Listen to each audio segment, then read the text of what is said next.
Dahil nga pala sa na-late kami magpunta rito sa may pailaw, hindi na pinapasok yung cart namin na si Gravinis cart. Kaya ang ginawa namin, naglagay na nga pala kami ng lamesa rito sa harapan dito sa may pinagpepesto namin, tapos nilagay namin yung mga garapon at yung mga nakatab naming mangga. Gravinis, ang aga nga rin namin nakaubos, alas 8 pa lang maigit.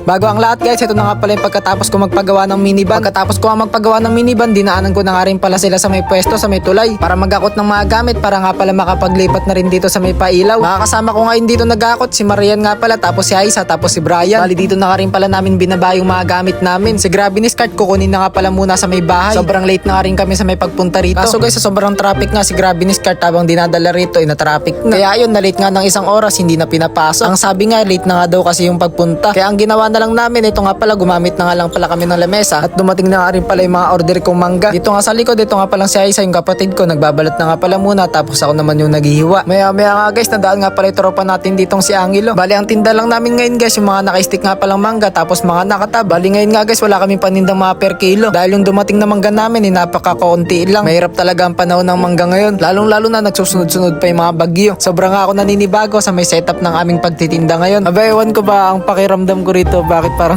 hindi ako kompleto na hindi namin gamit sa pagtitinda si Gravinis cart ngayon. Kaya sabi ko nga sa mga kasama natin dito, bali nandito nga rin pala si paring Eser. Nasabi ko nga parang nakakalungkot na hindi namin gamit si Gravinis cart dito. At ang mas nakakalungkot nga na balita guys, kaya hindi namin kasama si paring Eyo ngayon, ng tropa nating si Eyo. Sinusumpong nga daw siya ng hika niya kaya hindi siya pumasok ngayon. Balay nga guys, sa mga hindi pa nakakalam, simula nung pagkabata pa lang na Eyo, meron na nga pala siyang hika. Kaya sabi ko nga sa kanya, mas magpagaling na muna siya ng sobra. Bago ang lahat, mag-shoutout na muna tayo. Shoutout mamaya. Wang, shoutout dito. Shoutout ating Clyde. Daddy, Tune. Dinadalaw nga pala rito si Kuya Ivan, ang Don Tiben, dahil magkalapit nga lang pala yung pwesto namin dito.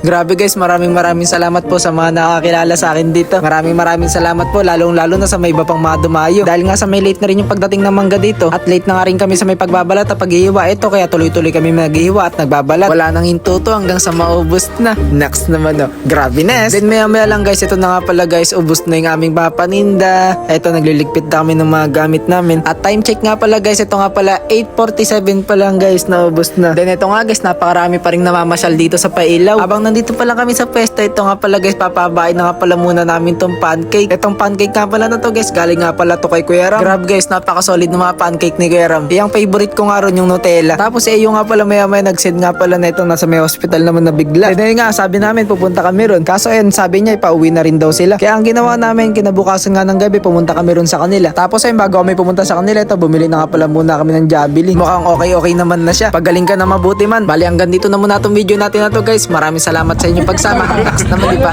Gravinis. Gago, huwag kayo sasakay kayo.